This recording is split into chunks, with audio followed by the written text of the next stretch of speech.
गावदेवी भाजी मार्केटमध्ये आगीत अडकलेले पालिकेचे सुरक्षा रक्षक काळू गाडेकर यांना वाचवताना प्राणांची बाजी लावणाऱ्या अग्निशमन दलाचे स्थानक अधिकारी सागर शिंदे यांचा पार्थिव नितीन कंपनी परिसरातील मुख्य अग्निशमन केंद्रात आणताच माझं लेकरू कुठे गेलं असं म्हणत त्यांच्या आई जयश्री यांनी हंबरडा फोडला। त्याचवेळेला शिंदे यांच्या पत्नी माधुरी यांच्यासह नातेवाईक आणि अग्निशमन दलातील कर्मचाऱ्यांच्याही अश्रूचा बांध फुटला।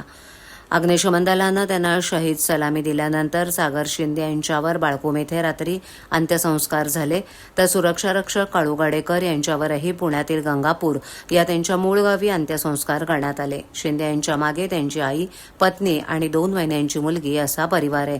शिंदे यांच्या पार्थिवाला महापौर शर्मिला पिंपळकर, आमदार जितेंद्र आव्हाड, आमदार माधवी नाईक, पालिका आयुक्त सौरभराव, उपमहापौर कृष्णा पाटील, सभागृह नेते हनुमंत जगदाळे, विरोधी पक्षनेते अशरफ शानू पठाण, गटनेते अभिजित पवार, नगरसेवक नारायण पवार इत्यादींनी मानवंदना दिली।